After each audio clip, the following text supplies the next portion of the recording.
Imagine a shadow creeping across a nation, unseen, unnoticed. A whisper of secrets stolen in the night. A thread of influence woven into the very fabric of democracy.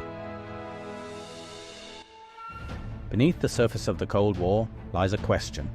Did the Soviet Union plot to sway Canada's election, to tilt the scales of power in their favor? It's September 1945, and in the quiet streets of Ottawa, a young Soviet cipher clerk steps out of the darkness, clutching documents that could unravel an empire. His name is Igor Gouzenko, and what he reveals will shake the foundations of Canada. Do you believe that if you stopped appearing on television in a mask, if your face was to be exposed now on this program, that your life would be in danger? Yes. You still think that the Soviet espionage apparatus would like to kill you? Well, I have no slightest doubt about that.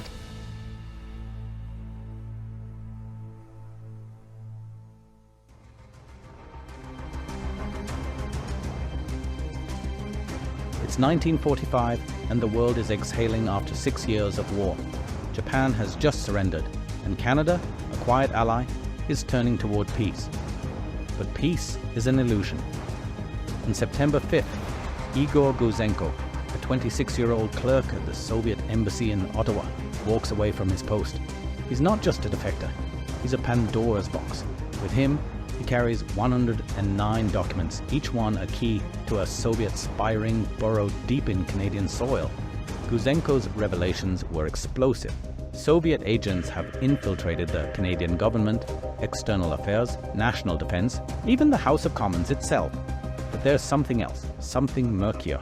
A whisper that the Soviets weren't just after secrets, but after power, aiming to influence Canada's federal election held just months earlier, on June 11, 1945. William Lyon, Mackenzie King's Liberals clinging to a minority government, 5 seats shy of control.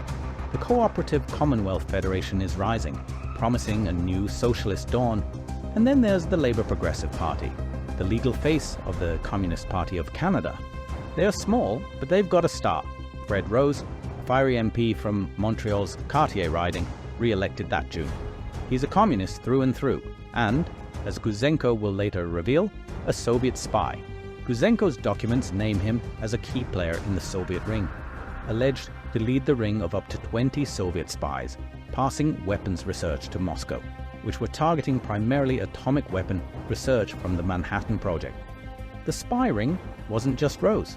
There's Sam Carr, the Labour Progressive Party's national organizer, a man who shaped communist strategy in Canada.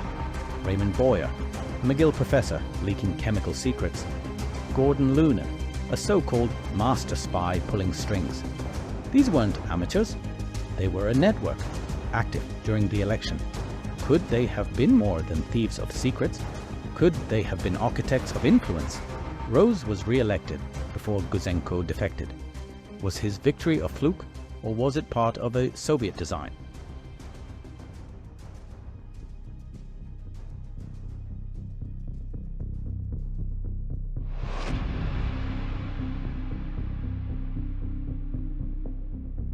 The evidence is thin, like smoke slipping through your fingers.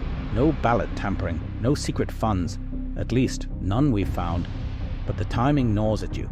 The election in June, the defection in September. The spy ring was in place, watching, listening. Rose's re-election gave the Soviets a voice in parliament, a foothold. Was it luck, or was it leverage? The Soviet apparatus sought to undermine Western security, to gather intelligence, to exploit weaknesses. Their reach was vast, their intent clear. The Soviets wanted influence, not just information. A pro-Soviet MP like Rose could sway policy, could whisper in the right ears. The election might have been their quiet battleground. Mackenzie King didn't want to believe it. The Soviets were allies, he thought, until Gouzenko forced his hand. In February 1946, the Kellogg-Taschereau Royal Commission digs in. They uncover the spy ring's depth. 6,000 pages of testimony, locked away until 1981. This isn't just a story of 1945, it's a warning. Foreign hands don't need guns to bend a nation, they need shadows, secrets, and a single voice in the right place. The Gouzenko affair isn't over. is alive, screaming at us from the past. Look at your elections, your leaders, your freedoms. Who's pulling the strings today? The shadow moves on, but its echo remains. Igor Gouzenko opened a door, and through it we glimpse a truth too vast, too dark to fully grasp. The Soviet plot wasn't just about secrets, it was about power, about a nation's will hanging by a thread. And in that thread, in that fragile moment of 1945, lies a question that burns brighter than ever. How close did we come to losing it all?